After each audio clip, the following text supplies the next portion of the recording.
नमस्कार साथियों, GLC IAS के इस रामबाण बैच में आप सभी लोग का स्वागत, अभिनंदन।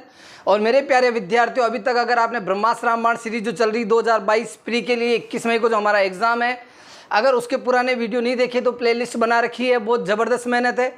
बेसिक, एडवांस, टिपिकल, आसपास के एग्जाम में आए हुए प्रश्न, पीईबी के आए हुए प्रश्नों में से जो प्रश्न पीएससी में आ सकते हैं वो सब कुछ शामिल किया गया इस सीरीज में।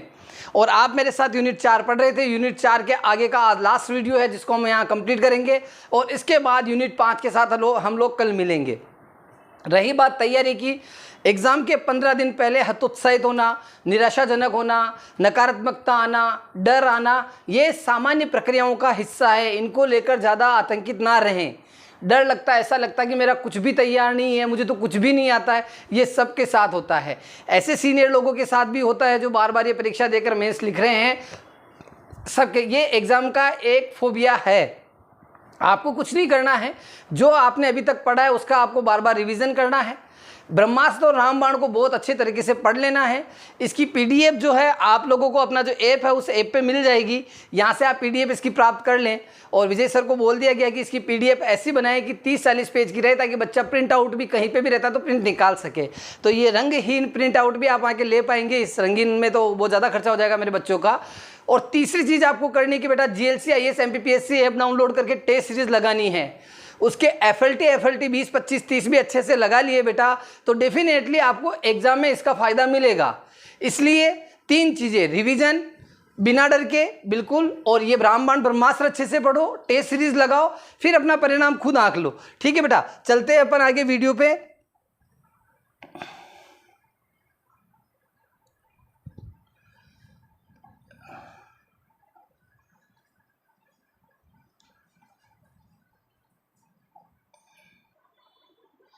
जी बेटा, तो शुरू करते। कल अपन ने देखा था जो महाद्वीप है और उनकी सबसे लंबी नदियों से, जैसे अफ्रीका नील नदी वगैरह, अंटार्कटिका की ओनेक्स नदी, उससे आगे बढ़ते हैं।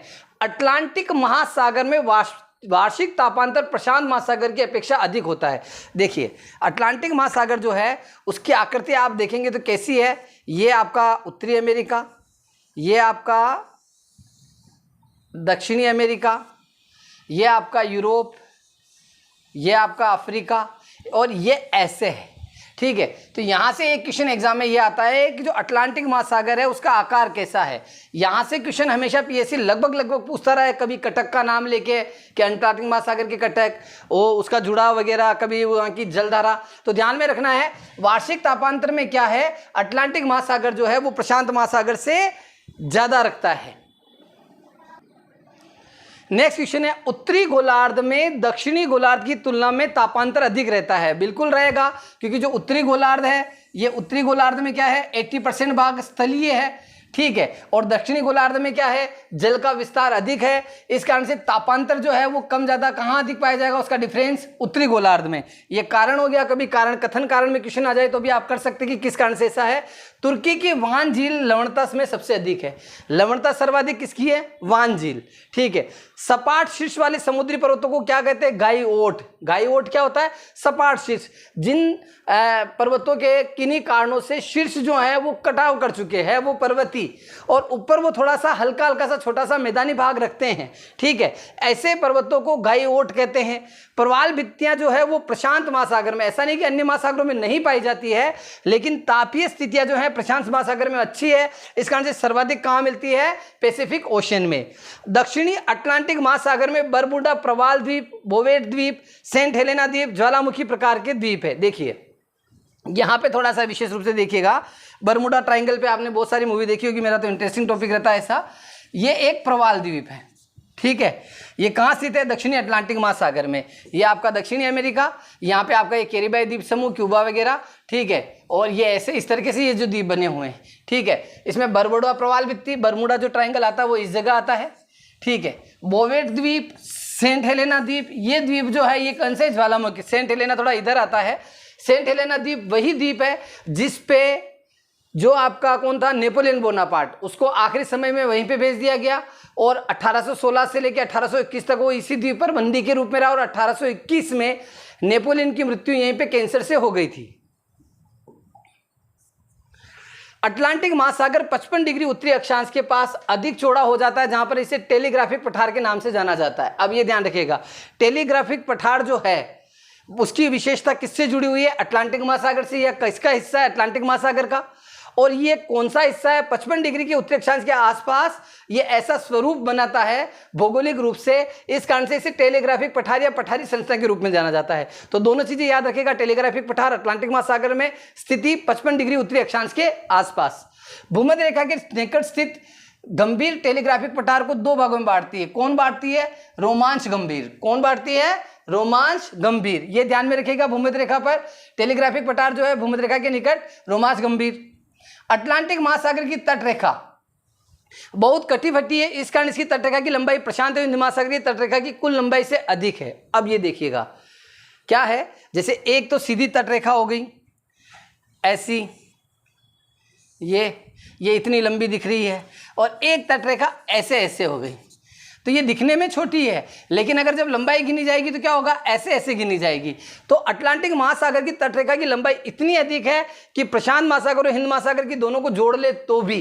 तो यहाँ पे क्वेश्चन आ जाता है कि सबसे लंबी तटरेखा वाला महासागर कौन सा है? तो अटलांटिक महासागर। अटलांटिक महासागर संसार का सबसे अत्यधिक व्यस्त महासागर भी है। क्यों व्यस्त महासागर है? यूरोप और उत्तरी अमेरिका का जो व्यापार है वो मुख्यतः इसी से होता है। विश्व का सबसे व्यस्ततम समुद्री मार्ग उत्तरी अटलांटिक महासागर समुद्री मार्ग है। सबसे ज्यादा व्यस्त जो मार्ग है वो कौन सा है? उत्तरी अटलांटिक महासागर, इसका भी उत्तरी भाग।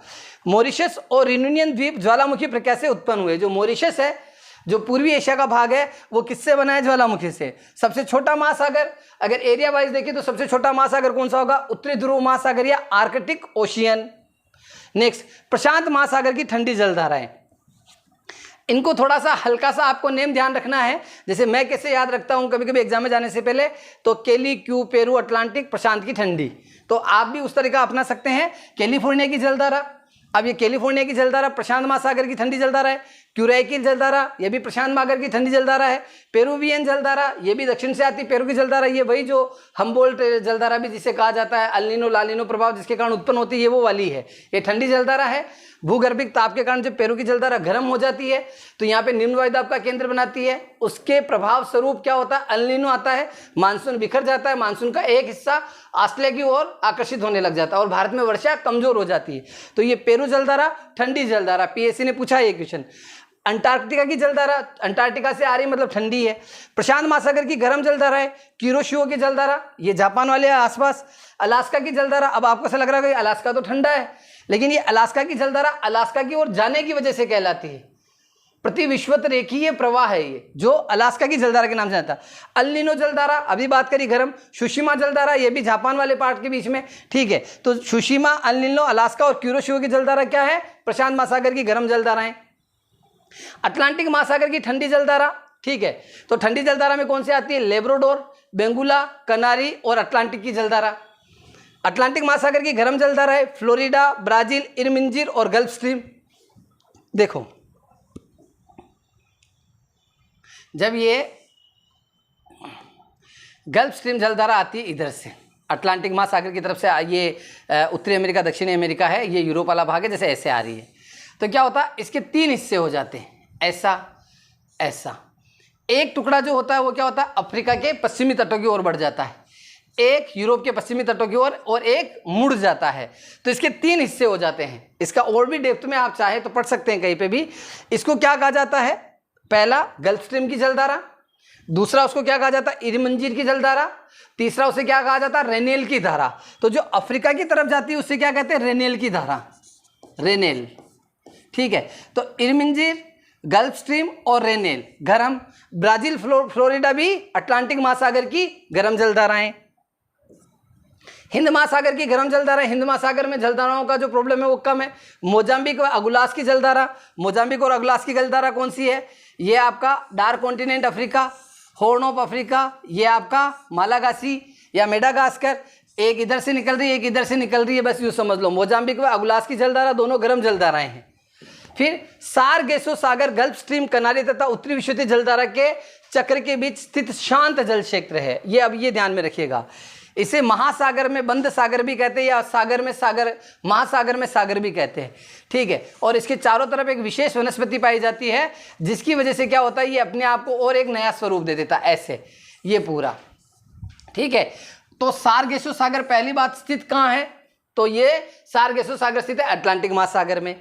इसे महासागरीय मरुस्थल भी कहते हैं, क्योंकि मरुस्थल में जीवन चक्र से संबंधित कोई घटना ही नहीं होती है, तो ये भी लगभग वैसा ही है, स्थिर खड़ा रहता है। स्थिर क्यों रहता है कि जैसे इसके एक तरफ से ये गल्फ स्ट्रीम निकल रही है, एक तरफ से कनारी की जलधारा निकल रही है, पृथ्वी विषुवत रेखीय जलधारा कट रही है, तो इस तरीके से क्या हो जाता है कि ये पूरा एरिया बंद के एक अलग ही सागर का स्वरूप निर्माण कर देता है। तो सार्गेसो सागर, अटलांटिक महासागर, और इसकी बात क्या हो गई विशेष बेटा, ये महासागरीय मरुस्थल के नाम से जाना जाता है।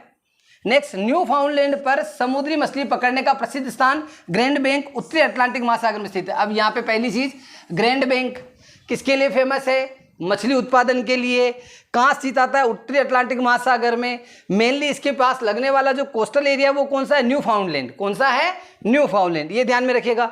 गर्म एवं ठंडी जलधारा जहाँ मिलती है वहाँ प्लैंकटन नामक घास मिलती है। देखो जहाँ ये गर्म जलधारा और ठंडी जलधारा आपस में आके मिली तो क्या होगा, इन दोनों जलधाराओं के मिलने से क्या होगा, यहाँ पे कोहरा जैसा छाएगा, ठीक है।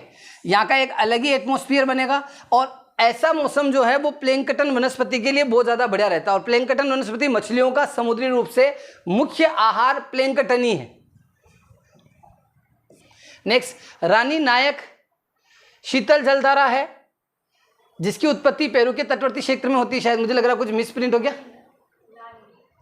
लानीना, हाँ छोड़ दो इसको, कोई बात नहीं, मिस प्रिंट हो गया। रानी नायक शीतल जलधारा जो पेरू के, देखो मैं बता देता हूँ इसको, ये आपका दक्षिणी अमेरिका, ये चिली आपका, ठीक है, ये आपका बोलीविया, ये पनामा नहर, इसके आगे ऊपर उत्तरी अमेरिका, ये पेरू का तट कहलाता है। यहाँ पे एक जलधारा बहती है, इस जलधारा को दो नामों से जाना जाता है, पेरू की जलधारा या इसको हम्बोल्ट की जलधारा भी कहते हैं। तो पेरू की जलधारा और हम्बोल्ट की जलधारा कैसी है, ठंडी जलधारा है। किस प्रकार की जलधारा है, ठंडी जलधारा। जब भूगर्भिक ताप के कारण ये गर्म हो जाती है तो इसको क्या कहा जाता है, अल नीनो की जलधारा, जो गर्म हो जाती है। और जब ये और ज़्यादा ठंडी हो जाती है, ठंडक बहुत ज़्यादा बढ़ जाती है, तो वो स्थिति में ये क्या कहलाती है, नॉर्मल से ज़्यादा ठंडी, ला नीनो की जलधारा। क्या हो जाता है, ला नीनो। तो अल नीनो व ला नीनो, अल नीनो गर्म, ला नीनो और आपका पेरू हम्बोल्ट ठंडी। जिस वर्ष ला नीनो जलधारा की गहनता होती है उस वर्ष भारतीय मानसून ज़्यादा तीव्र हो जाता है। कैसे तीव्र हो जाता है ये भी समझ लो एक बार, थोड़ा सा समझ लोगे तो याद हो जाएगा। ये अपना भारत, मानसून इधर से आ रहा है, ये ऑस्ट्रेलिया, ये दक्षिणी अमेरिका एक तरह से। अब मानसून ऐसे आ रहा है, हवाएं कैसे चलती है, उच्च वायुदाब से निम्न वायुदाब की ओर, ठीक है। निम्न वायुदाब कहाँ है, यहाँ। ताप और दाब का रिलेशन हमेशा उल्टा होता है, ताप बढ़ेगा तो दाब घटेगा। अब यहाँ पे क्या हो गया, ठंडी जलधारा है तो ठंडी जलधारा क्या होगी, ताप घट गया, ताप घट गया, इसका मतलब यहाँ पे दाब बढ़ गया, दाब बढ़ गया तो यहाँ से भी क्या होगा, मानसूनी पवनें इसके साथ मिल जाएगी, आर्द्र पवनें इसके साथ मिल जाएगी, तो प्लस मानसून आ रहा है। तो ला नीनो की स्थिति में भारतीय मानसून को लाभ होता है। ला नीनो लारा है, लाभ है। अल नीनो नुकसान की स्थिति, मानसून कमजोर होता है। अल नीनो भारतीय मानसून पर नकारात्मक प्रभाव डालता है। विश्व का सबसे ऊंचा ज्वार भाटा कनाडा के नव स्कोशिया में स्थित फंडी की खाड़ी में आता है। मतलब सबसे ऊंचे ज्वार कहाँ आते हैं, फंडी की खाड़ी कहाँ है, कनाडा। इतना सा ध्यान रखना है, फंडी की खाड़ी कनाडा, सबसे ऊंचे ज्वार, याद करना आसान है, इन शब्दों से शब्द निकाल लेना, फंडी की खाड़ी कनाडा। वायुमंडल की निचली परत के अध्ययन को क्या कहता है, ऋतु विज्ञान। वायुमंडल की निचली परत मतलब क्या हो गया, ये आपका वायुमंडल हो गया, ये पृथ्वी, और ये क्षोभ मंडल से नीचे का भाग, इससे संबंधित मेट्रोलॉजी का जो अध्ययन है, मौसम का जो अध्ययन है, ये क्या कहलाता है, ऋतु विज्ञान। नेक्स्ट बेटा, ये देखिए सारी लेयर देखिए। सबसे पहले आता है ट्रोपोस्फियर, जिसे अपन क्या कहते हैं, क्षोभ मंडल, ठीक है। अब ये क्षोभ मंडल का जो ये नीचे वाला भाग है, ठीक है, ये स्ट्रेटोस्फियर, ये मेसोस्फियर, थर्मोस्फियर और एक्सोस्फियर या बहिर्मंडल, ठीक है। इसको अपन देख लेते हैं। वायुमंडल में स्थित गैसें, अब यहां से एग्जाम में क्वेश्चन आता है। पहला क्वेश्चन आता है, वायुमंडल की तीसरी प्रमुख गैस कौन सी है। तो बहुत सारे बच्चे गलती से CO2 लगाते थे। तीसरी प्रमुख गैस है आर्गन, जिसका परसेंटेज कितना है, 0.93%। कितना है, 0.93%। ये 0.93%। कार्बन डाइऑक्साइड 0.03, आगे भी पॉइंट लगाना हो तो 0.6, इतना तो लगाते ही हैं, आगे और पैमाना चाहिए तो 6 में लगा सकते हैं। नाइट्रोजन से पेड़ पौधों में प्रोटीन का निर्माण होता है, मतलब नाइट्रोजन भी बहुत ज़्यादा ज़रूरी है। ये एक अक्रिय गैस है। चिप्स लाते हो ना फुला फुली थैली, तो उसमें नाइट्रोजन भरी जाती है अक्रिय गैस के रूप में। सबसे भारी गैस CO2 या कार्बन डाइऑक्साइड। वायुमंडल में, मतलब ये वायुमंडल के रेस्पेक्ट में बात की जा रही है ना, विज्ञान केमिस्ट्री के हिसाब से नहीं। वायुमंडल में सबसे ज़्यादा परिवर्तनशील तत्व कौन सा है? तो जल वाष्प। जल वाष्प कभी भाप बन के उड़ गया, कभी बारिश बन के नीचे आ गया, कभी ज़्यादा मात्रा पहुंच गई। तो सबसे ज़्यादा परिवर्तनशील जो है वो क्या है? जल वाष्प। बाकी सबका कंटेंट लगभग बना रहता है, थोड़ा सा भी चेंज आएगा तो उसको ग्लोबल वार्मिंग, जलवायु परिवर्तन के रूप में लेते हैं अपन। क्षोभ मंडल को सहवन मंडल तथा अधोमंडल भी कहते हैं, क्योंकि मौसम संबंधी सारी घटनाएं जो रहती है वो आपकी कहाँ होती है? क्षोभ मंडल में, जो 0 से 16 किलोमीटर की ऊंचाई तक फैला हुआ है। धरातल से 0 से 16 किलोमीटर ट्रोपोस्फियर, क्षोभ मंडल, सारी मौसम संबंधी गतिविधियां यहाँ होती है। समताप मंडल का जो ऊपरी भाग है वही ओजोन मंडल कहलाता है। जो आपका स्ट्रेटोस्फियर है इसी का ऊपरी भाग क्या है? ओजोन मंडल। आयन मंडल में विद्युत आवेशित कण पाए जाते हैं। आयन मंडल में क्या पाया जाता है? विद्युत आवेशित कण। और इसी कारण से क्या होता है? जो संचार उपग्रह हैं वो किस आधार पे काम कर पाते हैं? आयन मंडल के आधार पे। आयन मंडल के अलग अलग layer, A, B, C, D, E ऐसी लेयर्स है। बाह्य मंडल में हाइड्रोजन व हीलियम की प्रधानता है। जो सबसे बाहर बहिर्मंडल जिसको बोलते हैं, एक्सोनोस्फीयर बोलते हैं, उसमें किन गैसों की मात्रा? हाइड्रोजन व हीलियम, क्योंकि ये हल्की गैसें हैं तो ऊपर तक चली जाती है। सूर्य से पृथ्वी तक पहुंचने वाले सौर विकिरण ऊर्जा को क्या कहते हैं? सूर्यताप। मतलब सूर्य से जो ऊर्जा हमें प्राप्त होती है उसे क्या कहते हैं? सूर्यताप। पृथ्वी पर ऊर्जा का एकमात्र स्रोत माना जाए जिससे बाकी सारी ऊर्जाएं निहित हो रही है, तो सूर्य हमारी ऊर्जा का सबसे प्रमुख स्रोत है। सबसे प्रमुख स्रोत सूर्य। सूर्य की हमसे औसत दूरी 14.96 करोड़ किलोमीटर, ठीक है, 15 करोड़ किलोमीटर भी बोल सकते हैं। सूर्य का प्रकाश पृथ्वी पर आने में लगने वाला समय लगभग 500 सेकंड, 8 मिनट 20 सेकंड। सूर्य की किरणें लघु तरंगों के रूप में सूर्य से पृथ्वी पर पहुंचती है। अब ये इंपॉर्टेंट क्वेश्चन है बेटा, एक बार समझ लो। सूर्य की किरणें पृथ्वी पर जो आती है वो कैसे आती है? लघु तरंगों के रूप में आती है। कैसे आती है? लघु तरंगों के रूप में।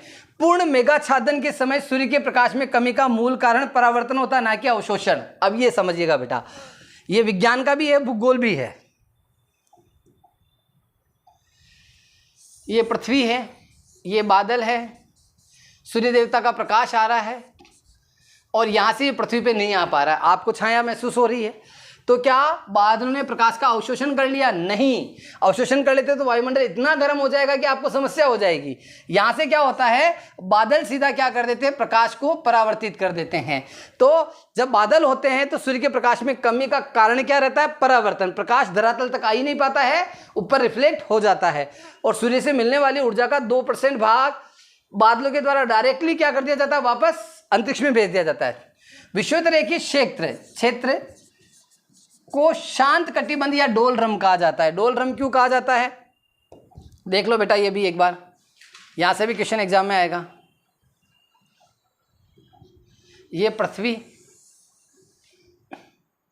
ये भूमध्य रेखा, 4 o'clock रेन जोन वाला पार्ट है ये, ठीक है। 4 बजे हमेशा लगभग बारिश होती है, लंबे लंबे वृक्ष पाए जाते हैं।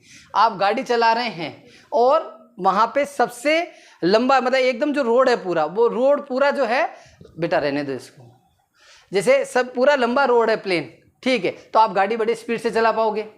अगर रोड में बार बार ब्रेक या बैरियर आ रहे हैं तो आपकी गाड़ी की गति कम होगी।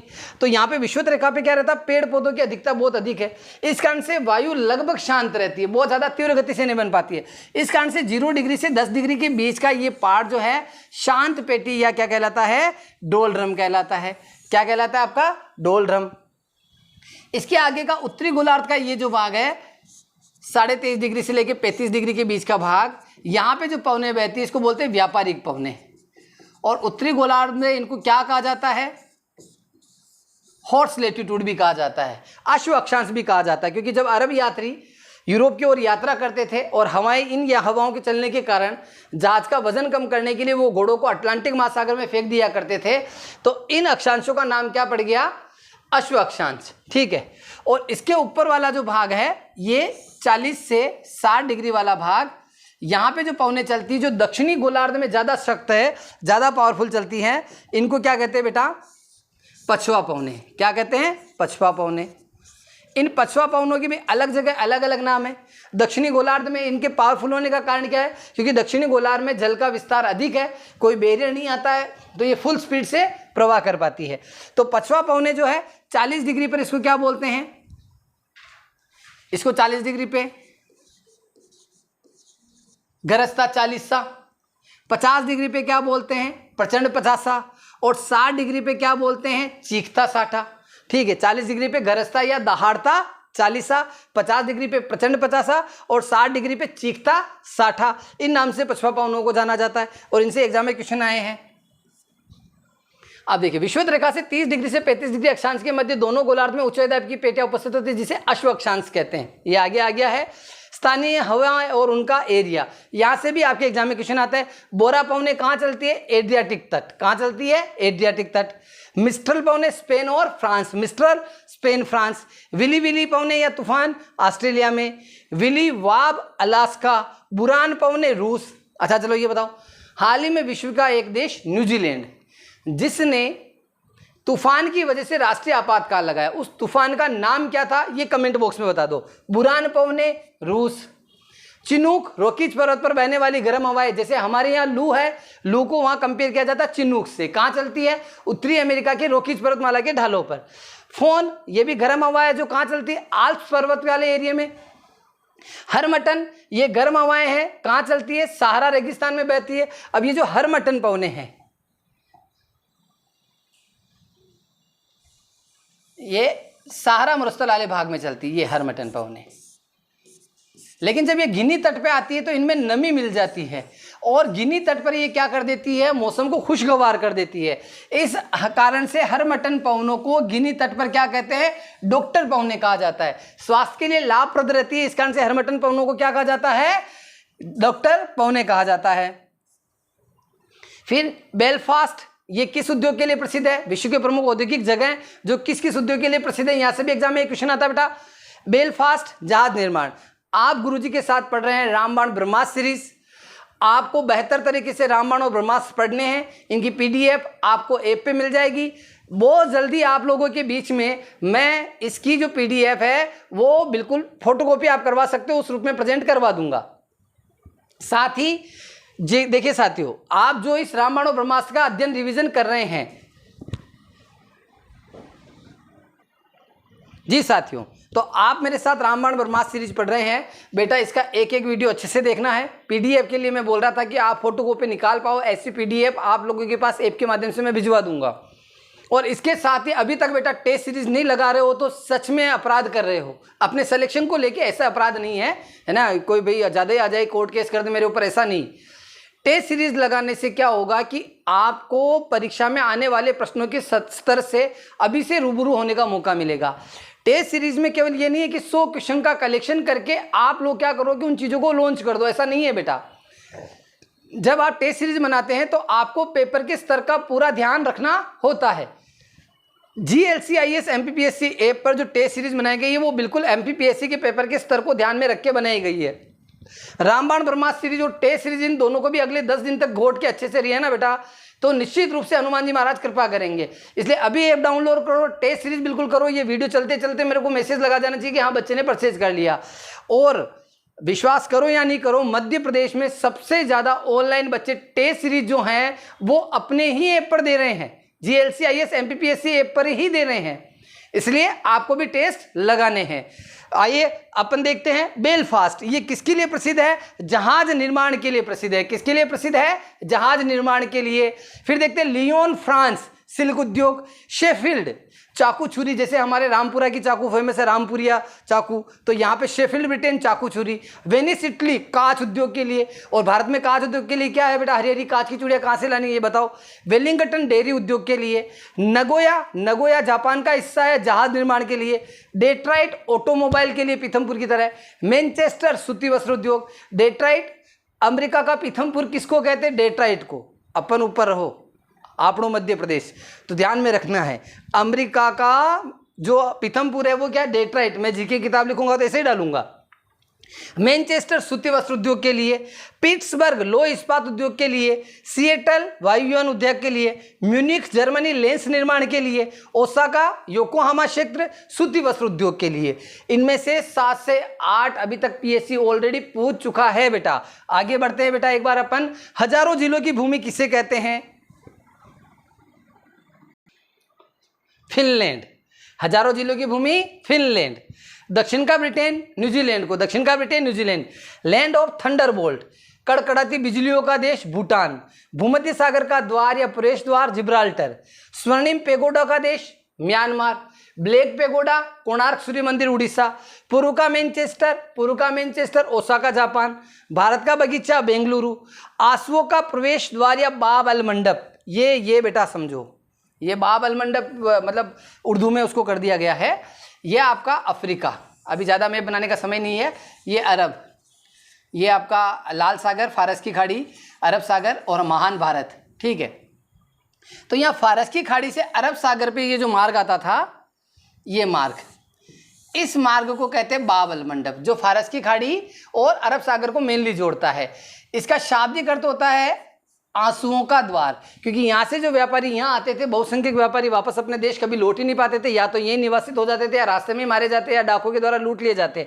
इसलिए आंसुओं का प्रवेश द्वार किसे कहा गया? बाब अल मंडप को। इसका शाब्दिक अर्थ होता आंसुओं का द्वार, ठीक है। पवन चक्कियों का भूमि किसे कहा जाता है? नीदरलैंड। सोनाहर अमेरिका में स्थित है। सोनाहर, ये सोनाहर मरुस्थल की बात करेंगे, सोनरान जो मरुस्थल है ना उसकी बात करें, सोनाहार है ये मरुस्थल। कहाँ है? अमेरिका, ठीक है। अगला, कील नहर कहाँ स्थित है? कील नहर जर्मनी में। और कील नहर किसको किससे जोड़ती है बेटा? ये आगे लिखा है नहीं है पता नहीं, अपन देख लेते हैं। उत्तरी सागर को बाल्टिक सागर से जोड़ती है। उबा कील, याद रखना, उत्तरी सागर को बाल्टिक सागर से जोड़ने वाली नहर कौन सी है? कील नहर जर्मनी में, ठीक है। गोटा नहर स्वीडन। जिब्राल्टर को क्या कहते हैं? भूमध्य सागर की कुंजी कहते हैं, की ऑफ मेडिटेरियन सी, क्योंकि वही सी अगर वो नहीं होता तो भूमध्य सागर को अटलांटिक महासागर से नहीं जोड़ पाते। माल्टा देश कहाँ स्थित है? भूमध्य सागर में ही स्थित है। जल संधि और देश, बोस जल संधि ऑस्ट्रेलिया, मैगलन जल संधि चिली, हारमुज ओमान ईरान के बीच, बासफोरस तुर्की, सुगारू जल संधि जापान के 2 द्वीपों के बीच में, पाक जल संधि भारत श्रीलंका, वैसे यहाँ पे 2 देशों के नाम होने चाहिए पूरे। डोवर जल संधि इंग्लैंड व फ्रांस, इंग्लिश चैनल व डोवर। डेविस जल संधि ग्रीनलैंड व कनाडा। हूवर बांध कहाँ है? अमेरिका का प्रसिद्ध हूवर बांध कोलोराडो नदी पर। मिसिसिपी मिसौरी नदी को विश्व का सबसे बड़ा नदी तंत्र कहा जाता है। विश्व का सबसे लंबी नदी नील। विश्व का सबसे बड़ा नदी तंत्र मिसिसिपी मिसौरी। विश्व में अपवा तंत्र में सबसे बड़ी नदी कौन सी है? तो आपकी कौन सी है? अमेजन जंगलों से जाने वाली अमेजन नदी, ठीक है। और नदी तंत्र की बात आ जाए तो मिसिसिपी मिसौरी मतलब सहायक नदियों को मिला के, अपवा प्रणाली नहीं, सहायक नदियों की लंबाई जोड़ने के बाद अगर बात की जाए तो मिसिसिपी मिसौरी। और अपवा क्षेत्र की बात की जाए, चौड़ाई की बात की जाए तो अमेजन नदी। जल की मात्रा के आधार पर बात की जाए तो अमेजन नदी। और केवल लंबाई के आधार पर बात की जाए तो नील नदी। विक्टोरिया जलप्रपात अफ्रीका में जाम्बेजी नदी पर स्थित है। माही नदी कर्करेखा को 2 बार काटती है। आमूर नदी चीन व रूस की सीमा बनाती है। तो चीन और रूस की सीमा बनाने वाली नदी कौन सी है? आमूर नदी। अब आगे देखते हैं। नगर बगदाद किस नदी के किनारे हैं? टिग्रिस। बर्लिन स्प्री, बगदाद कौन सी नदी? टिग्रिस। जैसे पहले दजला फरात के नाम से जाना जाता था मेसोपोटामिया की सभ्यता, इराक। बर्लिन स्प्री नदी। रोम टाइबर नदी के। पेरिस सीन नदी के किनारे। खार्तूम सूडान के 2 भाग हुए, उत्तरी सूडान दक्षिणी सूडान। उत्तरी सूडान को सूडानी कहा जाता है, उसकी राजधानी खार्तूम नील नदी के किनारे। वॉशिंगटन डीसी पोटोमेक नदी के किनारे। क्यूबेक सेंट लॉरेंस नदी के किनारे। कीव नीपर नदी के किनारे। कराची सिंधु नदी के किनारे। कैस्पियन सागर 5 देशों के साथ सीमा बनाता है। यूपीएससी प्री 2022 में क्वेश्चन पूछा गया। अब एमपीपीएससी में आ जाए तो कोई बड़ी बात नहीं है। तो ये कैस्पियन सागर देख लीजिए। यहाँ से आपको ये देखो अजरबैजान दिख रहा है, यहाँ से आपको ये तुर्कमेनिस्तान दिख रहा है, इधर से आपको ईरान दिख रहा है, इधर से कजाकिस्तान दिख रहा है और इधर से आपको रूस का ऊपर से हिस्सा आता हुआ दिख रहा है। तो रूस कजाकिस्तान ऐसे, अजरबैजान तुर्कमेनिस्तान ऐसे, और दक्षिण में इसकी सीमा ईरान से लगी हुई है। तो रूस, कजाकिस्तान, अजरबैजान, तुर्कमेनिस्तान और ईरान, पांचों देश याद रखने। नक्शे के हिसाब से याद रखोगे तो याद रह जाएगा रूस, कजाकिस्तान, अजरबैजान, तुर्कमेनिस्तान, नीचे ईरान। सुपीरियर झील अमेरिका तथा कनाडा, मैंने कहा ना 5 झीलें जिसे महान झील प्रदेश कहा जाता है उत्तरी अमेरिका का, पूरे विश्व का ही। उनमें से 2.5 झीलें किस में आती है? कनाडा में, और 2.5 उसमें। तो सुपीरियर झील का आधा भाग कनाडा में है और आधा भाग अमेरिका में। नेक्स्ट, अरल सागर झील कजाकिस्तान एवं उज्बेकिस्तान के मध्य स्थित है। जो अरल सागर झील है वो कजाकिस्तान और उज्बेकिस्तान जहाँ से अपने मुगल वगैरह आए थे वही। टांगानिका झील विश्व की सबसे लंबी मीठे पानी की झील है, मतलब सबसे बड़ी मीठे पानी की झील तो लेक सुपीरियर है, लंबाई में मीठे पानी की सबसे बड़ी झील कौन सी है? टांगानिका। नदी नील नदी, ये कहाँ से निकलती है? देखो वही नदियाँ विश्व की रखी है जो आपको पढ़ना जरूरी है। नील नदी उद्गम, ये विक्टोरिया झील अफ्रीका के मध्य में से। मुहाना मतलब कहाँ गिरती है? भूमध्य सागर में। अमेजन नदी लेक विलफेरो से निकलती है। अब 70 से 80% बच्चों को अभी तक अगर उनसे पूछ ले कि अमेजन नदी का डायरेक्टली उद्गम कहाँ से होता है तो याद नहीं आएगा। लेक विलफेरो कहाँ गिरती है? अटलांटिक महासागर में, वेनेजुएला के पास वाले भाग से अटलांटिक महासागर में। यांगटी सिक्यांग तिब्बत के पठार से, और कहाँ गिरती है? चीन सागर में। डेन्यूब नदी ब्लैक फॉरेस्ट काला सागर, डेन्यूब नदी ब्लैक फॉरेस्ट पर्वत से निकलती है जर्मनी की, और कहाँ गिरती है? ब्लैक सी में। मेकांग नदी थाईलैंड, कंबोडिया, लाओस, चीन, म्यांमार और वियतनाम से होकर बहती है। देखो मेकांग नदी कहाँ बहती है बेटा? जो पूर्वी एशिया है उसमें, थाईलैंड, कंबोडिया, लाओस, चीन, म्यांमार, वियतनाम, ठीक है। और म्यांमार की गंगा किसे कहते हैं? इरावदी नदी। म्यांमार की गंगा इरावदी, म्यांमार की गंगा इरावदी नदी। जापान की राजधानी टोक्यो कौन से द्वीप पर आती है? होन्शु द्वीप पर। एशिया का सबसे बड़ा द्वीप बोर्नियो। नॉर्वे के तट के निकट छोटे छोटे द्वीपों की पंक्ति को क्या कहते हैं? स्फेरीगार्ड कहा जाता है। मतलब नॉर्वे के जो तट हैं वहां के पास छोटे छोटे आइलैंड बन जाते हैं तो उन्हें क्या कहा जाता है? स्फेरीगार्ड। हवाई द्वीप को प्रशांत महासागर का चौराहा कहते हैं। प्रशांत महासागर का चौराहा हवाई द्वीप। ईरान के पठार को एशिया माइनर का पठार भी कहा जाता है। जो ईरान का पठार है वो पूरा एशिया माइनर का एरिया ही है। इस पूरी पठारी भूमि को एशिया माइनर प्लेट्यू भी कहा जाता है। अनातोलिया का पठार किस देश में है? टर्की। अनातोलिया का पठार टर्की। ये देखिए, ये उत्तरी अमेरिका का नक्शा आपने नहीं देखा है तो आप देख लीजिए। आर्टिक ओशियन, ये आपका Greenland, Canada, USA, gulf of Mexico, ठीक है। ये हवाई द्वीप समूह पूरा जिसको चौराहे की अपन बात करें, ये हवाई द्वीप समूह यहाँ रहा। अबिसिनिया का पठार सोमालिया व इथोपिया में विस्तृत है। अबिसिनिया का पठार सोमालिया व इथोपिया। मेडागास्कर के पठार को मालागासी, प्राचीन नाम उसका मालागासी भी था। चियापास का पठार कहाँ है? अब एग्जाम में कितना बड़ा क्वेश्चन हो रहा है, चियापास का पठार। हमें लगता कहाँ से उठा लेता पीएससी, लेकिन विश्व के प्रमुख 10 पठारों को हमने नहीं पढ़ा है, इस कारण से हमें लग रहा है कि चियापास का। तो चियापास का पठार कहाँ है बेटा? मेक्सिको में। मेसोटा का पठार कहाँ है बेटा? स्पेन में। गोबी मरुस्थल कहाँ स्थित है? तो गोबी मरुस्थल जो है मंगोलिया और चीन के बीच में आता है। गोबी मरुस्थल का आता है मंगोलिया और चीन, और मंगोलिया की राजधानी क्या है बेटा? उलान बटोर। उलान बटोर। तो गोबी मरुस्थल मंगोलिया चीन, मंगोलिया की राजधानी याद रखना है उलान बटोर। तकला मकान मरुस्थल या तकला मकान जो मरुस्थल है वो कहाँ आता है? चीन में। तकला मकान एक पठारी क्षेत्र के रूप में भी जानता है। उसी पठार के ऊपर क्या है? आपका मरुस्थल फैला हुआ है और उसी के आगे का भाग लोएस का मैदान भी आता है। तो तकला मकान का मरुस्थल चीन में। सोन रेन मरुस्थल जो है वो कहाँ है? तो अमेरिका और मेक्सिको के मध्य, कुछ भाग अमेरिका में और कुछ मेक्सिको में। कभी हॉलीवुड मूवी देखी हो तो आपने देखा होगा कि मेक्सिको से अमेरिका जाते हैं तो वह बताते हो मरुस्थली भाग, वो सोन रेन डाइजर्टी है। काराकोम मरुस्थल तुर्कमेनिस्तान। दस्ते लूट मरुस्थल, दस्ते लूट मरुस्थल कहाँ? ईरान में। देखो ये दस्ते लूट मरुस्थल जो है इसका कुछ भाग जो है आगे आता है अफगानिस्तान में, जिसे कहते हैं दस्ते कब्र, ठीक है। और अफगानिस्तान के इस वाले मरुस्थली भाग के अंदर ऐसा माना जाता है कि यहाँ कोई खो गया तो उसे कभी रास्ता नहीं मिलना। तो दस्ते लूट मरुस्थल ईरान। मोजावे मरुस्थल कैलिफोर्निया। अटाकामा मरुस्थल दक्षिणी अमेरिका चिली। ग्रेट विक्टोरिया मरुस्थल ऑस्ट्रेलिया का सबसे बड़ा मरुस्थल है। ऑस्ट्रेलिया का सबसे बड़ा मरुस्थल कौन सा है? Great Victoria. तकला मकान मरुस्थल एक ठंडा मरुस्थल है। किस मरुस्थल से मक्खर रेखा गुजरती है? तो ये ध्यान में रखना है, अफ्रीका के कालारी मरुस्थल जहां पे बुशमैन जनजाति पाई जाती है, और बुशमैन जाति का चावल क्या कहलाता है? चींटियां। तो कालारी मरुस्थल कहाँ से, मक्खर रेखा कहाँ से गुजरती है? कालारी मरुस्थल से।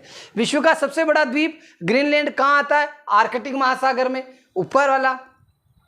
साल्विन नदी का उद्गम कहाँ से होता है? तिब्बत में होता है। और ये कहाँ बहती? चीन, म्यांमार व थाईलैंड में। तो 4 देश हो गए, तिब्बत, चीन, म्यांमार व थाईलैंड। साल्विन नदी मर्तबान की खाड़ी अंडमान सागर में गिरती है। मर्तबान की खाड़ी किसका हिस्सा है? अंडमान सागर का उत्तरी पूर्वी भाग, और वहीं पे साल्विन नदी गिरती है। अमेजन के वर्षा वनों को क्या कहा जाता है? पृथ्वी के फेफड़े, लंग्स। मैंने कहा ना 20% के आसपास ऑक्सीजन प्रोड्यूस केवल अमेजन के जंगलों से होती है। लोहे की दूसरी सर्वोत्तम किस्म कौन सी है? हेमेटाइट। तो सर्वोत्तम किस्म कौन सी है बताना? ये तो सबसे खराब किस्म हो गई हेमेटाइट तो एक तरह से। ब्लैक होल की जानकारी सर्वप्रथम किसने दी थी? एस चंद्रशेखर ने। ऐसी खगोलीय वस्तु जिसे दूरबीन से नहीं देखा जा सकता, तो ऐसे खगोलीय रचना जिसे दूरबीन से अपन नहीं देख सकते, ब्लैक होल। जब ब्लैक होल है तो उसको देखेंगे कैसे? सौर मंडल का मंदतम गति वाला ग्रह, मतलब सबसे धीमी गति से सूर्य के चारों तरफ, वरुण। टाइटन किस ग्रह का उपग्रह है? शनि। ब्लू मून किसे कहता है? जब एक ही माह में 2 पूर्णिमा हो तो उसे ब्लू मून कहा जाता है। क्या कहा जाता है? जैसे होता है ना 2 तिथियां हो जाती है हमारे, तो ब्लू मून जब एक ही माह में 2 पूर्णिमा हो। अंतरराष्ट्रीय तिथि रेखा किस महासागर से होकर गुजरती है? तो प्रशांत महासागर से। और इसका नामकरण क्या है? 180 डिग्री देशांतर रेखा। ना इसके आगे पूर्व लगेगा ना पश्चिम, 180 रहेगा। कौन सी जल संधि को काटती हुई निकलती? बेरिंग जल संधि को। तिथि निर्धारक रेखा पर ग्रीनविच से कितने घंटे का अंतर हो जाएगा? सीधी सी बात है, 0 डिग्री से 180 डिग्री।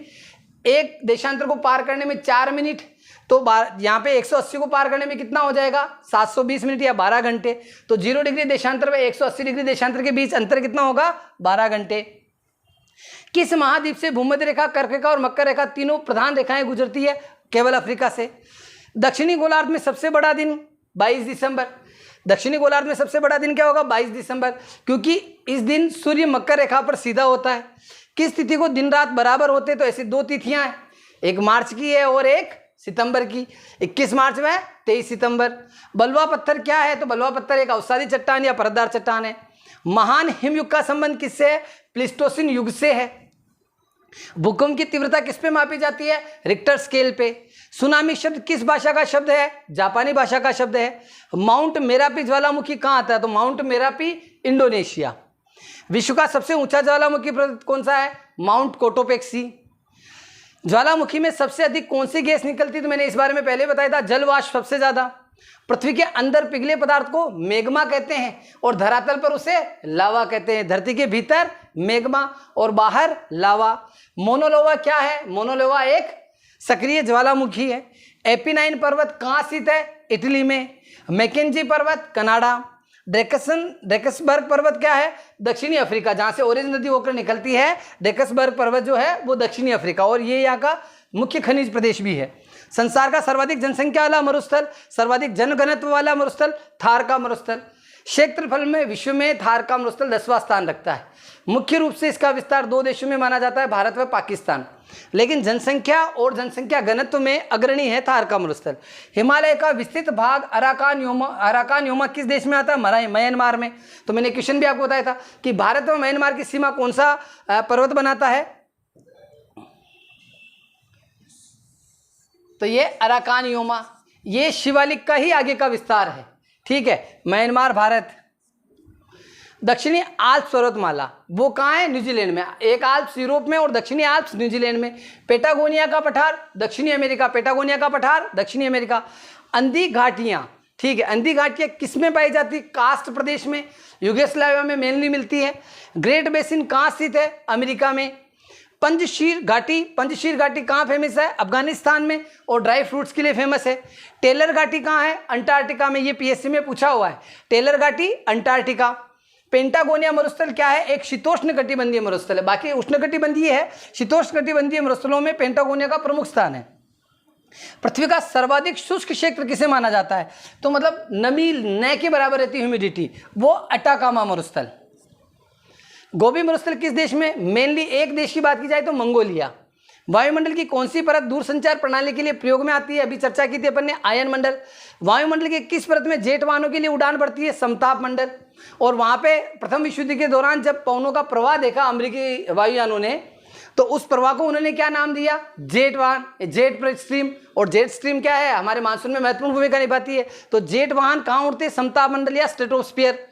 नेक्स्ट, संचार उपग्रह वायुमंडल के किस स्तर में अवस्थित है? तो संचार उपग्रह बहिर्मंडल में। 36,000 किलोमीटर की ऊंचाई पर उसको स्थापित किया जाता है।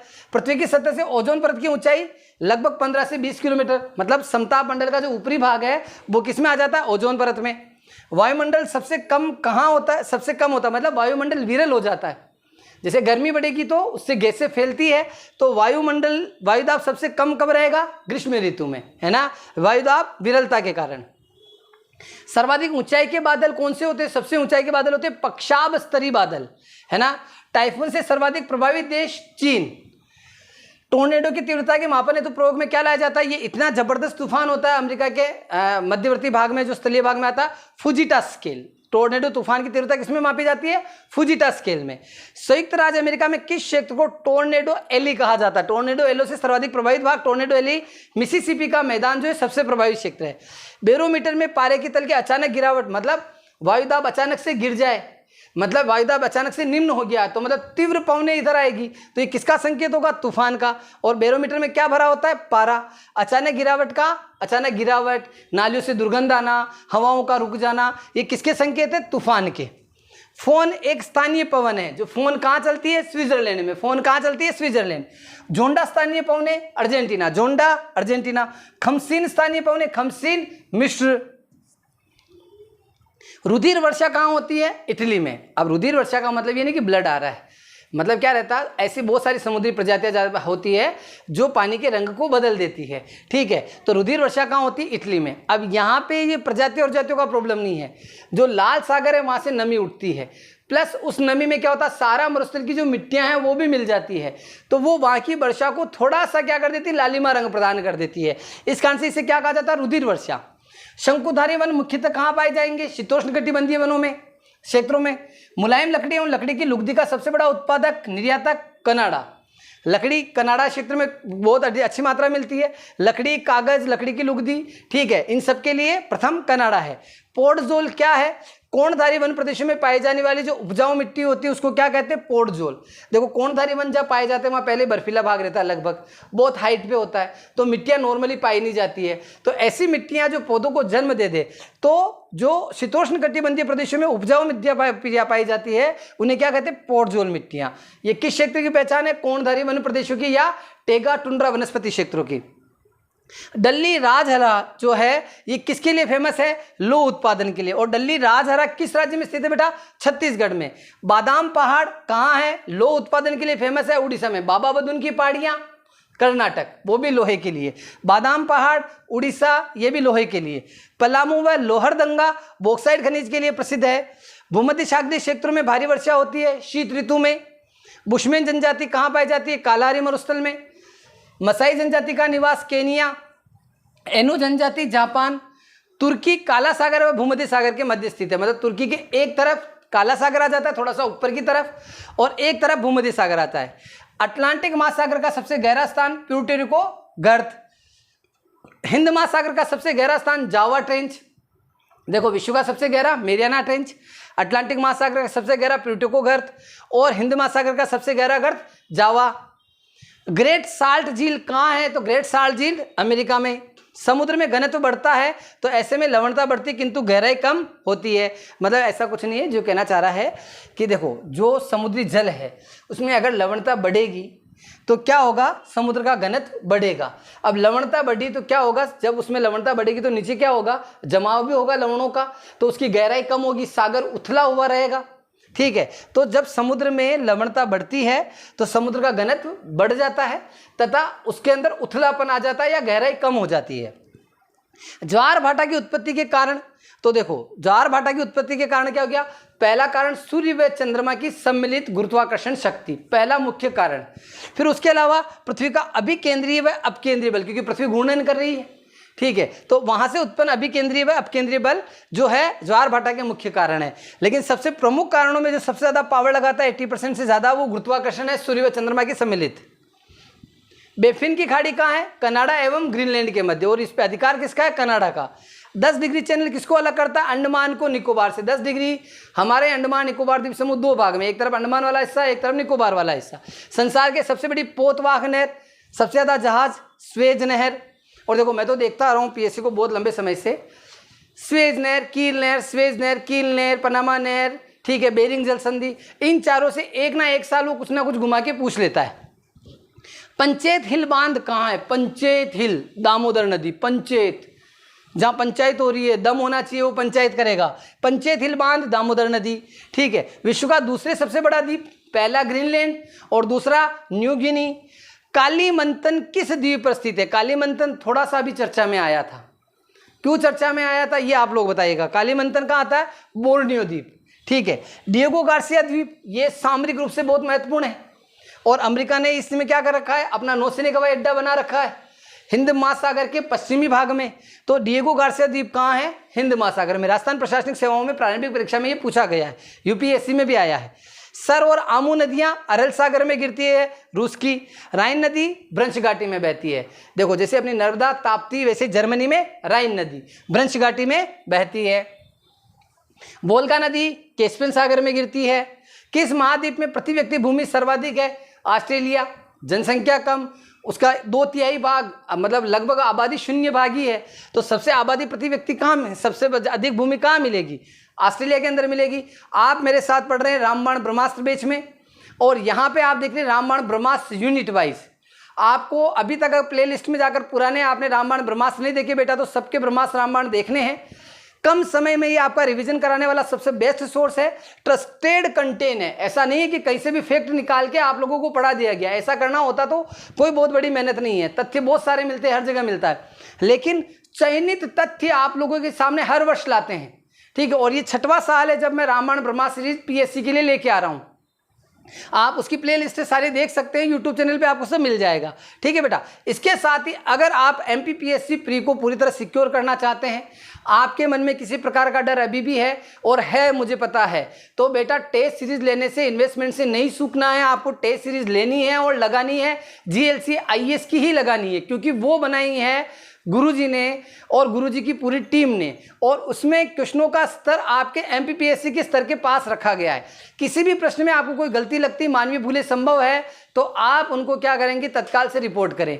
एकदम अपडेटेड टेस्ट सीरीज है, टेस्टों की संख्या में कोई कमी नहीं है। आप अभी ऐप डाउनलोड करें और टेस्ट सीरीज लेवे, ठीक है बेटा। आगे देखते हैं बाल्कन देशों में शामिल प्रमुख देश कौन कौन से। बाल्कन देशों में शामिल प्रमुख देश कौन कौन से हैं? तो बाल्कन देशों में शामिल प्रमुख देश है Bosnia, Herzegovina, Bulgaria, Croatia, Serbia, Slovenia और रोमानिया और ग्रीस। अब ये बाल्कन देश जो क्या है, जो यूरोप है उसका पूर्वी भाग है, जो रूस के आसपास, फिंगर कंट्री के नीचे वाला भाग, और इधर से रूस। देखो मैप पे देखेंगे तो ये देखो, ये बाल्कन वाला भाग, ये ऊपर वाला भाग, ठीक है।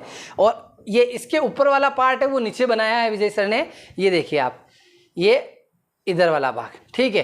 तो ये वाला भाग क्या, Bosnia, Herzegovina, Bulgaria, Croatia, Serbia, Slovenia, Romania, Greece, ये सारे देश मिलकर क्या कहते हैं, बाल्कन देश। किस महाद्वीप में कोई भी स्थल अवरुद्ध देश नहीं है, मतलब जितने भी देश हैं वो सारे समुद्री सीमा से लगते हैं। तो उत्तरी अमेरिका में वैसे में देशों की संख्या कम, या तो प्रशांत महासागर से लगते हैं या अटलांटिक महासागर में से। तो एक भी स्थल अवरुद्ध देश जो है वो कहाँ नहीं है, नॉर्थ अमेरिका में।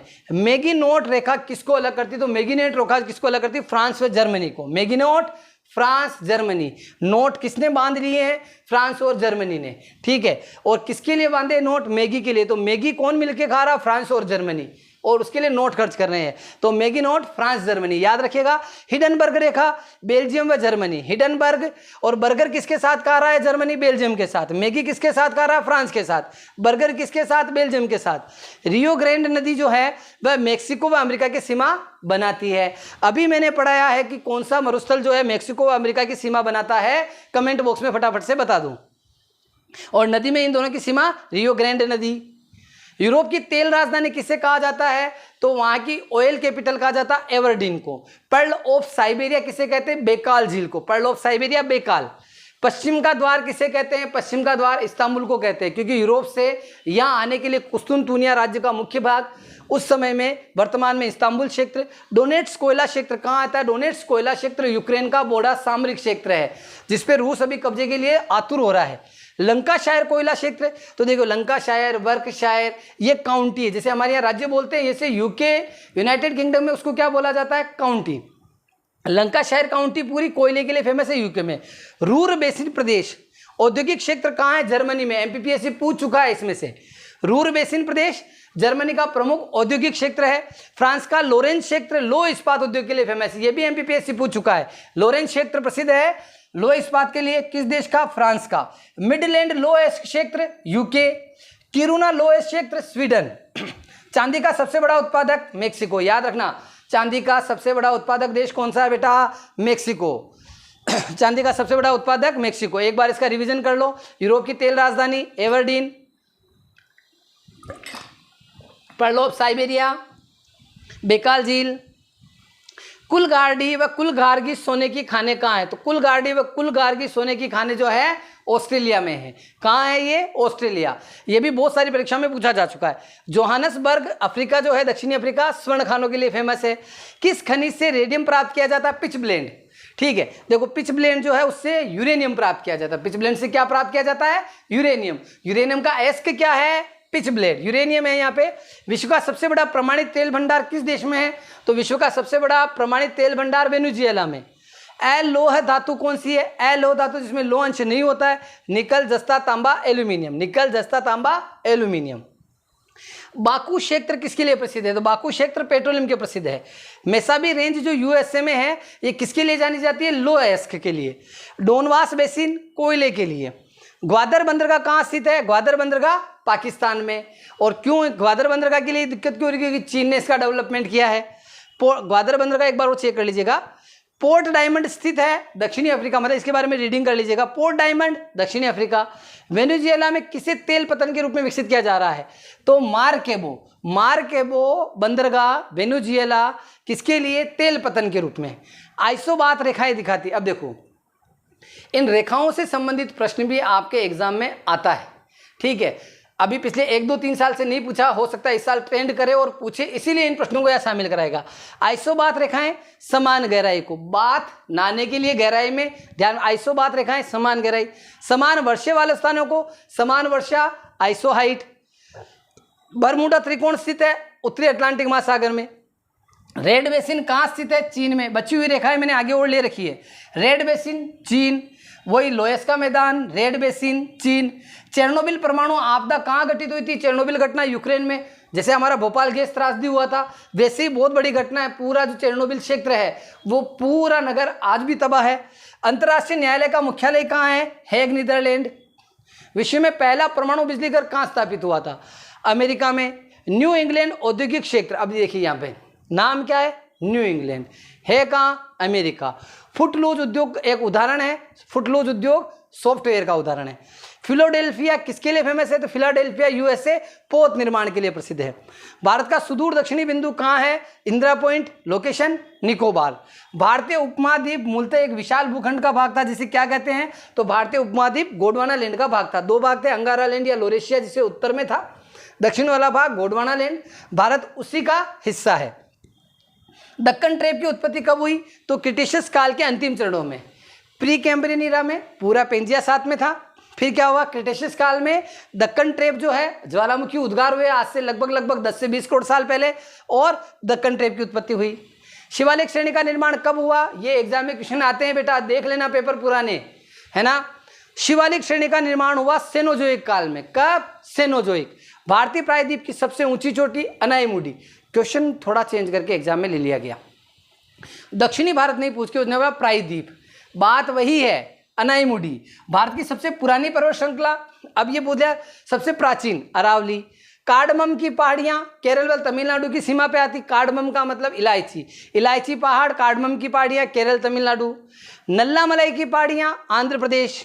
शिवराय की पहाड़ियाँ, शेवराय की पहाड़ियाँ तमिलनाडु, शेवराय तमिलनाडु। कुल्लू घाटी किन पर्वतियों के बीच में स्थित है? तो कुल्लू घाटी का एक वाला भाग है धौलाधर, दूसरा भाग है पीर पंजाल। तो पीर पंजाल और धौलाधर के बीच में क्या है? कुल्लू। अब इसको याद रखने ना, धौला पीर कुल्लू, धौला पीर कुल्लू। नेलांग घाटी किस राज्य में स्थित है? उत्तराखंड। नेलांग घाटी, सांगला वैली हिमाचल। नेलांग उत्तराखंड और सांगला हिमाचल। शिपकिला दर्रा हिमाचल प्रदेश। पाल घाट नीलगिरी व अन्नामलाई की पहाड़ियों के बीच में। नीलगिरी व अन्नामलाई मतलब केरल व तमिलनाडु के बीच में। पाल घाट इसका मुख्य भाग केरल में आता है। प्राचीन भारतीय ऐतिहासिक भूगोल में रत्नाकर किसे कहते थे? तो रत्नाकर कहा जाता था हिंद महासागर को, मतलब अपना जो एशिया वाला पूरा पार्ट है, भारतीय उपमहाद्वीप वाला है, इस भाग को कहते थे जम्बू द्वीप। क्या कहते थे? जम्बू द्वीप। और जम्बू शब्द का मतलब होता है ऊंचे ऊंचे पेड़, ठीक है। तो चूंकि हमारे तटवर्ती भाग पे नारियल हो सकता है ज्यादा था, इस कारण से वैदिक काल में इस पूरे उपमहाद्वीपीय भाग का नाम क्या था हमारे भारत क्षेत्र का? जम्बू द्वीप। और हिंद महासागर को क्या कहा गया? रत्नाकर। यह भी पीएससी में पूछा हुआ है। केप कोमोरिन के नाम से जाना जाता है कन्याकुमारी, केप कोमोरिन कन्याकुमारी। पीरम द्वीप कहाँ है? पीरम द्वीप खंबात की खाड़ी, खंबात की खाड़ी गुजरात वाला भाग पीरम द्वीप। मणिपुर की राजधानी इम्फाल, कुछ भी आ सकता है।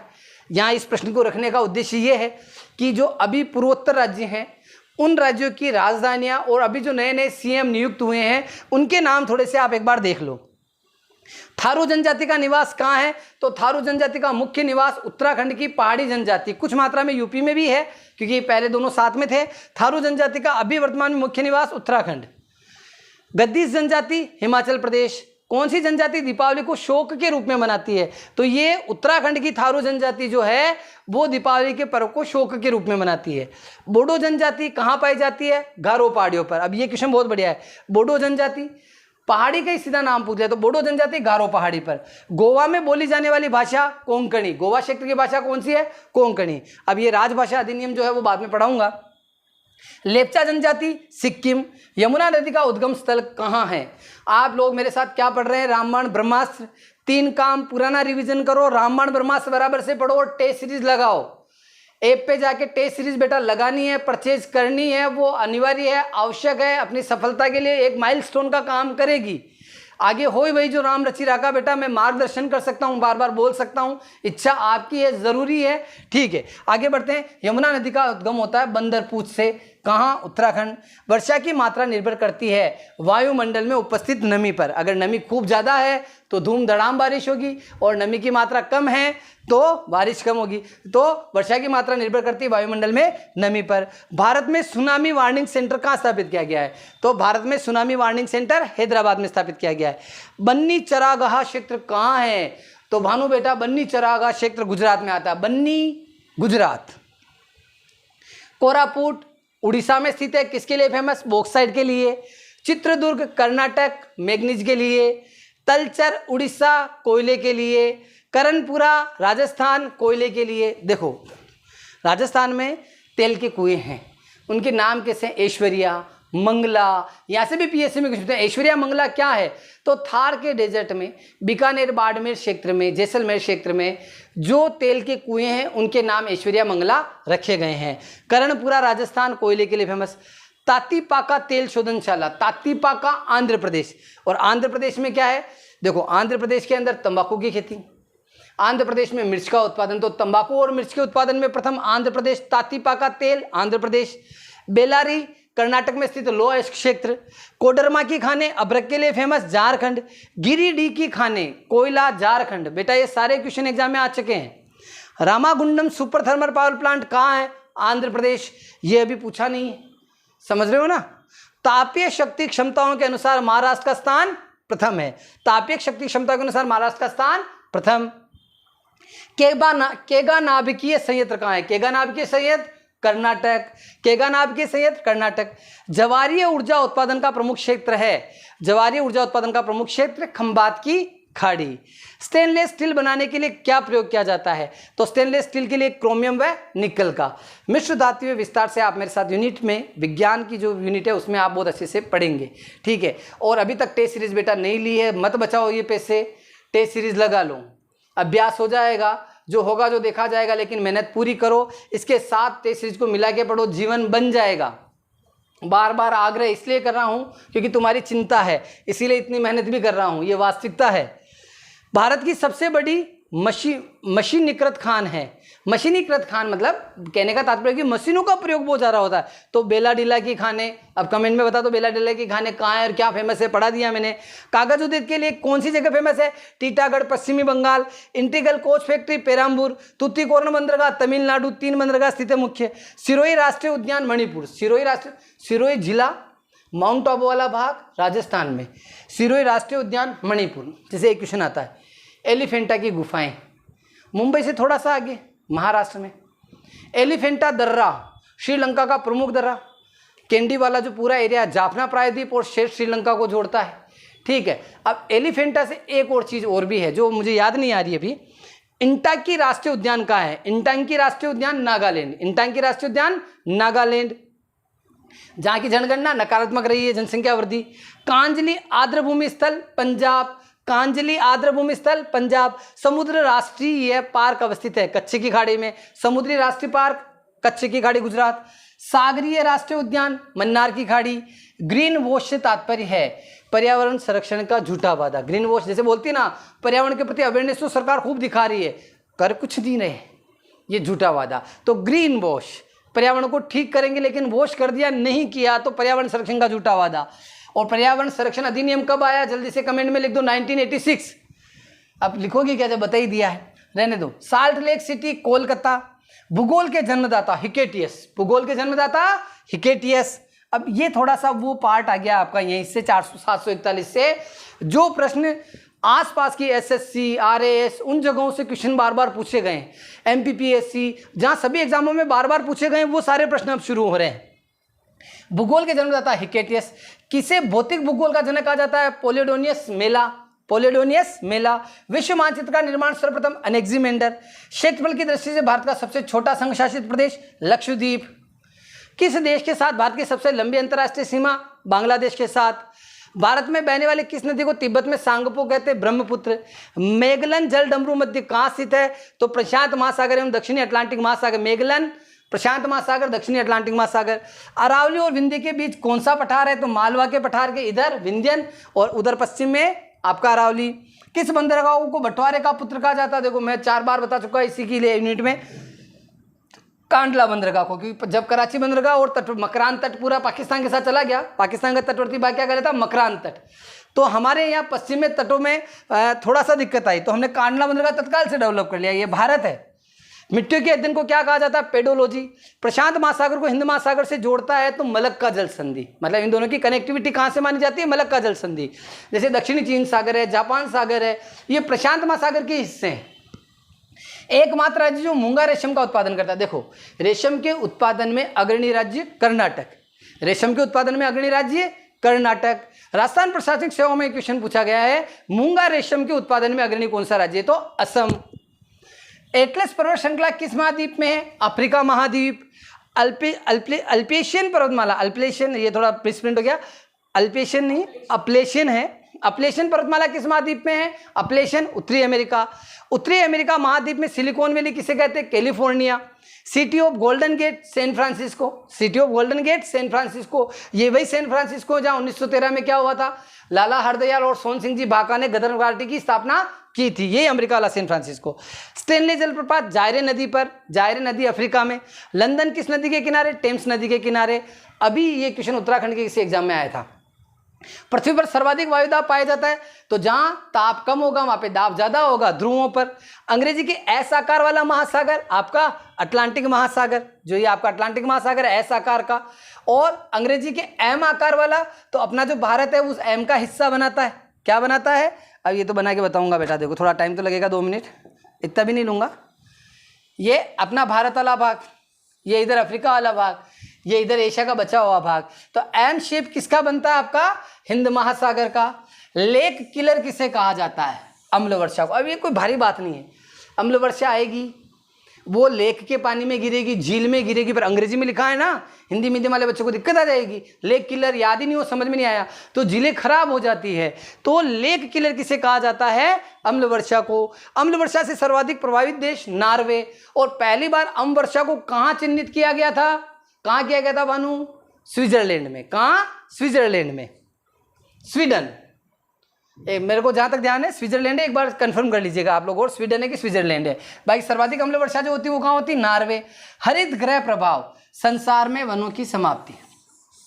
हरित गृह प्रभाव का मुख्य कारण क्या है? घटते वन। और हरित पर गृह प्रभाव क्या होता है कि वायुमंडल का या पृथ्वी का ताप में वृद्धि होना, क्योंकि सूर्य का ताप आ तो जाता है लेकिन CO2 की बढ़ती मात्रा के कारण हरित गैसों में सर्वाधिक प्रभावशाली क्या है? CO2 ही है, और उसके कारण तापमान बाहर नहीं जा पाता और पृथ्वी का ताप बढ़ने लग जाता है। इसी को ग्रीन हाउस इम्पैक्ट कहते हैं।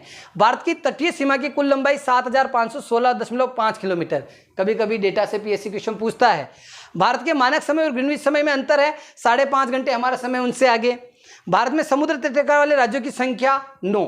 समुद्र से सीमा बनाने वाले राज्य कितने हैं? 9। इधर आपका गुजरात, गुजरात के बाद आगे आ जाएगा मैप, नहीं आएगा तो बना के बता देंगे। ये देखिए गुजरात, महाराष्ट्र, कर्नाटक, केरल 4 हो गए, तमिलनाडु 5, आंध्र प्रदेश 6, उड़ीसा 7, वेस्ट कहाँ है 1 2 3 4 5 6 7 8, एक राज्य कौन सा रह गया? ये गोवा बीच में छूट गया ना बेटा, रंग भरा हुआ है, ये गोवा। 9 राज्य। सबसे लंबी तटरेखा वाला प्रायद्वीपीय राज्य, अब देखो सबसे लंबी तटरेखा किसकी है? गुजरात की। और सबसे लंबी तटरेखा वाला प्रायद्वीपीय राज्य, तो गुजरात प्रायद्वीप में नहीं आता है, प्रायद्वीप में नहीं आता। प्रायद्वीपीय राज्य कौन सा? आंध्र प्रदेश। भारत में शीत मरुस्थल किसे कहते हैं? लद्दाख को।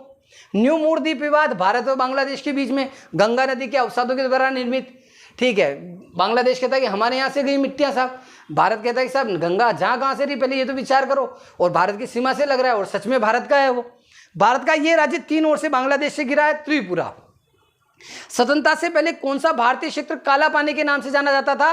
तो अंडमान निकोबार द्वीप समूह सेलुलर जेल के कारण।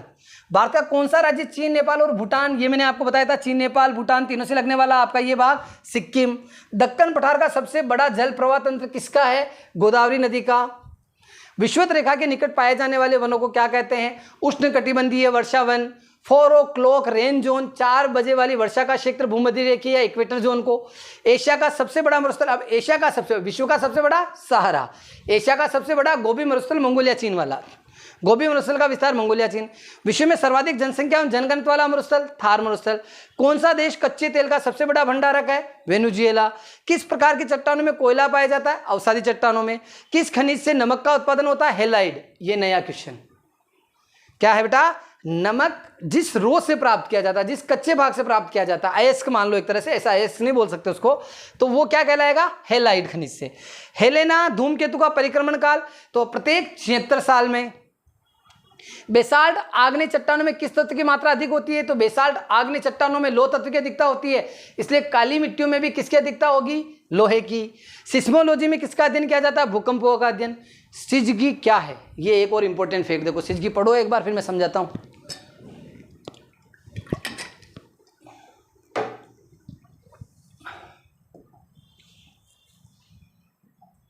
पृथ्वी,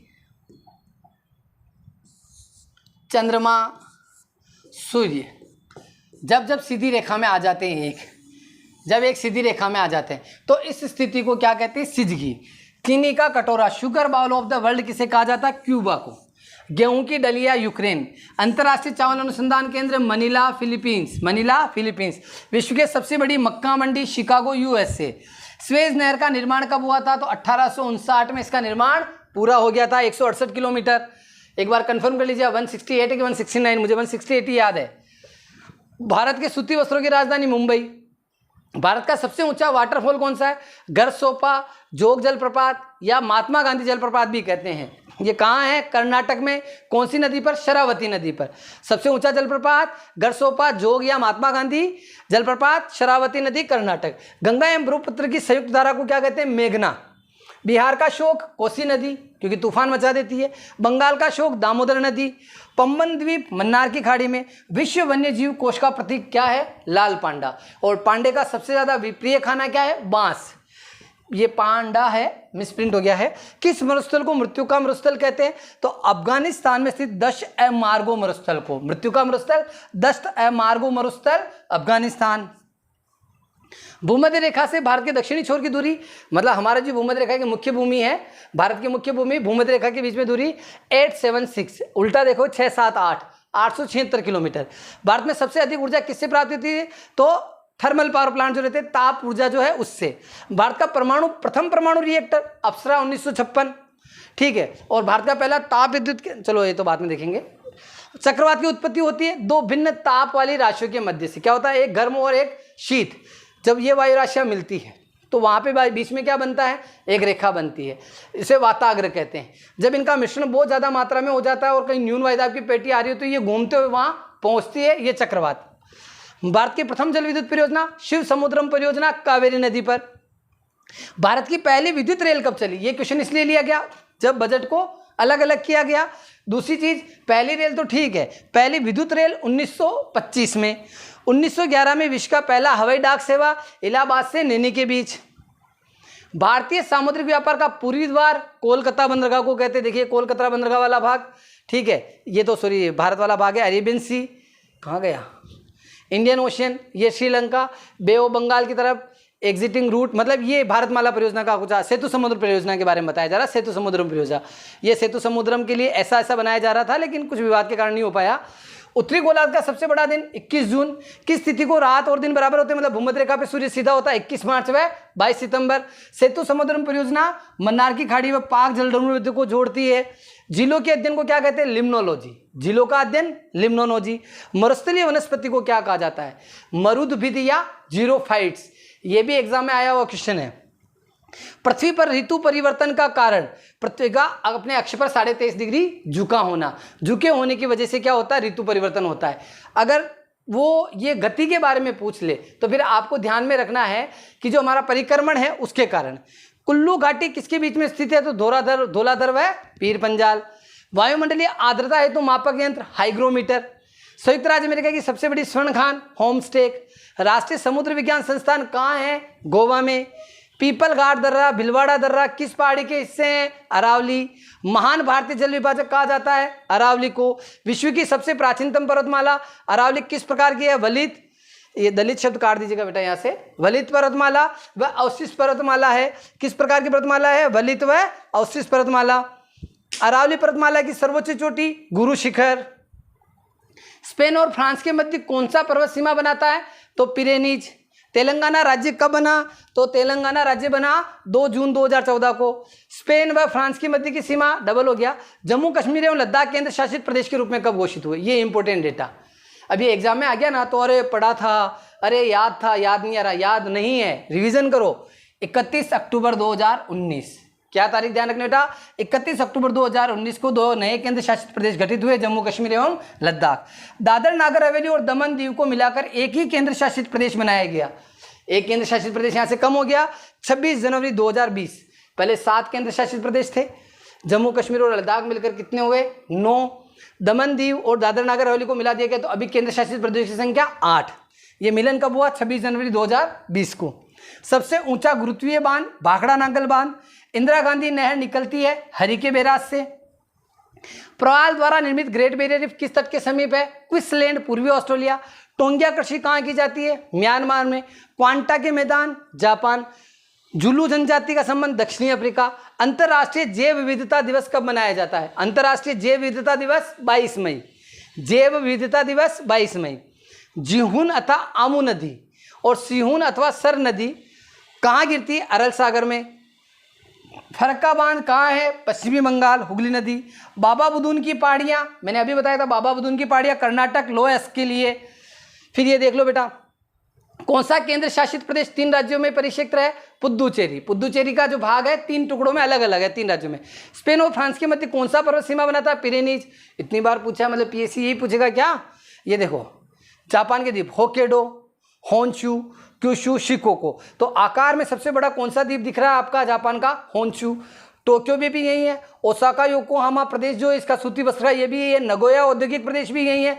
सबसे इंपॉर्टेंट पास इसका कौन सा है, होन्शू। और ये कोरिया और रूस और चाइना ऐसे सीमा बना रहा है। दक्षिणी अमेरिका में खनिजों का भंडार जो है वो क्या कहलाता है, ब्राजील का पठार सबसे बड़ा। ब्लैक हिल, ब्लू हिल व ग्रीन हिल जो है यूएसए। जापान का सबसे बड़ा द्वीप होन्शू। अन्य द्वीपों के नाम क्यूशू, होक्काइडो, शिकोको। विश्व में किस देश में 500 से अधिक भूकंप प्रतिवर्ष आते हैं, जापान। बद्रीनाथ किस नदी के किनारे स्थित है, अलकनंदा। ध्यान में रखना है। रुद्रप्रयाग में संगम होता अलकनंदा व मंदाकिनी नदी का। कोडरमा की खाने अभ्रक के लिए झारखंड। विश्व का सबसे ऊंचा युद्ध स्थल सियाचिन ग्लेशियर। आप मेरे साथ पढ़ रहे हैं GLCIS के इस ऑनलाइन प्लेटफॉर्म पर रामबाण और ब्रह्मास्त्र। अभी तक पुराने रामबाण और ब्रह्मास्त्र प्रति यूनिट के नहीं देखे हैं तो 1,000 फेंक, 700, 800, 800, 900 फेंक के पूरी यूनिट को बांध देने वाले रामबाण ब्रह्मास्त्र आपको प्लेलिस्ट में मिल जाएंगे इसी चैनल पे। पढ़ाई के स्तर के लिए आपको डर बाहर निकालना है। अभी तक आपने जो पढ़ा है उसका आप अच्छे से रिवीजन करें, रामबाण ब्रह्मास्त्र को अच्छे से आत्मसात करें। इसकी PDF आपको हमारे ऐप पर मिल जाएगी और उसी ऐप पर आपको मिलेगी MPPSC प्री के लिए टेस्ट सीरीज। दिन बहुत कम है, लेकिन लगाने वाले के लिए 5 दिन 6 दिन काफ़ी है। 10-12 टेस्ट लगा लेना, बाकी के टेस्ट में 1-2 क्वेश्चन करके सबमिट करके उन प्रश्नों को आत्मसात कर लेना। बेटा वो टेस्ट सीरीज और रामबाण ब्रह्मास्त्र साथ में चलते रहे तो मुझे विश्वास है कि आपकी सफलता निश्चित रूप से आगे बढ़ेगी। इसलिए आप लोग कोशिश पूरी करें। सफलता असफलता देना हनुमान जी महाराज के हाथ में, प्रयास करने अपना हाथ में है। तो आप बिल्कुल चूके नहीं, टेस्ट सीरीज निश्चित रूप से इसके साथ लगाएं। जैविक मरुस्थल के नाम से किस नदी को जाना जाता है? दामोदर नदी। वायु में आपेक्षिक आर्द्रता को मापा जाता है हाइग्रोग्राफ। भूकंप के एक ही समय पर आने वाले स्थानों को मिलाने वाली रकम, एक ही समय, यहाँ पे भी 9 बजे आया, वहां पे भी 9 बजे आया, होमोसिस्मल। एक ही समय पर 2 जगह जो भूकंप आया उस रेखा को होमोसिस्मल। समान चुंबकीय झुकाव वाले स्थानों को मिलाने वाली रेखा आइसोगोनल। पृथ्वी की जुड़वा बहन किस ग्रह को कहा जाता है? शुक्र को। कल्पक्कम परमाणु संयंत्र तमिलनाडु। 17वीं समांतर सीमा रेखा उत्तरी वियतनाम और दक्षिणी वियतनाम के मध्य थी। 38वीं समांतर सीमा रेखा कोरिया के दोनों विभाजन उत्तरी कोरिया व दक्षिणी कोरिया को अलग करती। 24वीं समांतर सीमा रेखा भारत और पाकिस्तान के बीच। 49वीं सीमा रेखा जो है संयुक्त राज्य अमेरिका व कनाडा के बीच। विश्व की सबसे शांत सीमा रेखा जहां एक भी सैनिक तैनात नहीं है तो अमेरिका और कनाडा की सीमा 49वीं समांतर सीमा रेखा। विश्व की सर्वाधिक विश्वासघाती नदी हांगो नदी, जो अपना मार्ग बदलती रहती है। प्रगतिशील तरंग सिद्धांत ज्वार भाटा से संबंधित है। ये एक ही सिद्धांत लिया है मैंने यहाँ पे, प्रगतिशील तरंग सिद्धांत ज्वार भाटा से संबंधित। महाद्वीपीय विस्थापन सिद्धांत अल्फ्रेड वेगनर ने, जिसमें उन्होंने पृथ्वी की उत्पत्ति के बारे में बताया। ये हमारा ऐप है जहाँ पे आपको targeted study material, test series, pre निकाल के मेंस की तैयारी आपको गुरुजी के साथ करनी है। चाहे ऑनलाइन मोड में करें चाहे ऑफलाइन मोड में करें, बेटा अपनी सफलता को सुनिश्चित करें। और रामबाण ब्रह्मा सीरीज के साथ टेस्ट सीरीज जरूर दें। ये मेरे लिए नहीं है, ये आपके लिए है। और अब भी आप इसको नहीं कर रहे तो एक बार पुनर्मंथन कीजिएगा कि आप ऐसा क्यों नहीं कर रहे हैं। ये सोचने वाली बात है। अभी जाओ ऐप डाउनलोड करो, टेस्ट सीरीज डाउनलोड करो, इसकी PDF 1-2 दिन में अपडेट होके आ जाएगी। थैंक यू सो मच, बहुत बहुत धन्यवाद साथियों। कल एक नए ब्रह्मास्त्र रामायण के साथ हम लोग मिलते हैं इसी समय पर।